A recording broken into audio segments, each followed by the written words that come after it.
खाली घेतलं. आम्ही गेलो होतो कृषी प्रदर्शनाला. कृषी प्रदर्शनाच्या निमित्ताने दादांनाही पवार साहेबांनी नाश्त्याला बोलवलं होतं. दादा नाश्त्याला आले होते. आमची बैठक त्या निमित्ताने अनौपचारिक बैठक झाली. इच्छा दोन्ही पक्षाची एवढी आहेच की आपण सगळ्यांनी एकत्र राहिलं पाहिजे आणि आम्ही साहेबांना विनंती केली की साहेब आपण एकत्र राहिलं तर बरं होईल. एवढीच, बाकी काहीच. थँक्यू. बाकी काहीच नाही, एवढंच. थँक्यू. 17 जानेवारी रोजी बारामतीत झालेल्या दोन्ही राष्ट्रवादीच्या नेत्यांच्या बैठकीचे व्हिडिओ समोर आलेत.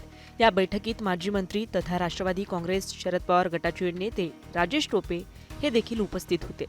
आम्ही कृषी प्रदर्शनाला गेलो होतो. कृषी प्रदर्शनाच्या निमित्ताने अजितदादांना पवार साहेबांनी नाश्त्याला बोलावलं होतं. दादा नाश्त्याला आले होते. त्यानिमित्ताने आमची अनौपचारिक बैठक झाली, असं राजेश टोपे यांनी स्पष्ट केलंय. दोन्ही पक्षांची इच्छा आहे की आपण एकत्र राहिलं पाहिजे, अशी विनंती मी शरद पवारांना केली होती, असंही टोपे म्हणाले आहेत.